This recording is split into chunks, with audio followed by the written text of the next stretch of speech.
இயேசு சிலுவையில் பேசிய இரண்டாவது வார்த்தை. இயேசு அவனை நோக்கி, இன்றைக்கு நீ என் கூடவே பரதீசியில் இருப்பாய் என்று மெய்யாகவே உனக்கு சொல்கிறேன் என்றார். லூக்கா 23:43 வசனம். பரதீஸ் என்பது பரலோகத்தை குறிக்கிறது. விசுவாசிகள் மரணத்திற்கு பின் ஓய்வெடுக்கும் இடத்தை குறிக்கின்றது. மன்னிப்பையும் உடனடி ஆத்ம ரட்சிப்பையும் குறிக்கிறது.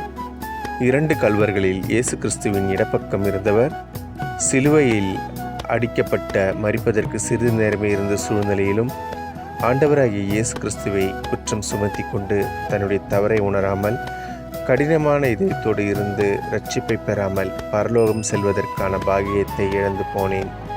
ஆனால் ஆண்டவராகிய இயேசு கிறிஸ்துவின் வலப்பக்கம் இருந்த கள்ளன் தான் செய்த பாவங்களை உணர்ந்து மன்னிப்பு கேட்டு பரதேசி போவதற்கான பாக்கியத்தை பெற்றான்.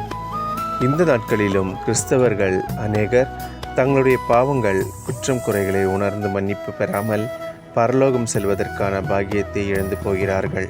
வசனம் தெளிவாக சொல்லுகிறது, பாவம் செய்கிற ஆத்மாவே சாகும். குமாரன் தகப்பனுடைய அக்கிரமத்தை சுமப்பதுமில்லை, தகப்பன் குமாரனுடைய அக்கிரமத்தை சுமப்பதுமில்லை. நீதிமானுடைய நீதி அவன் மேல்தான் இருக்கும், துன்மார்க்கனுடைய துன்மார்க்கமும் அவன் மேல்தான் இருக்கும். எசேக்கியேல் 18:20 வசனம் கூறுகிறது. பாவத்தின் சம்பளம் மரணம், தேவனுடைய கிருபை வரமோ நம்முடைய கர்த்தராகிய இயேசு கிறிஸ்துவினால் உண்டாகும் நித்திய ஜீவன் என்று ரோமர் 6:23 கூறப்பட்டுள்ளது.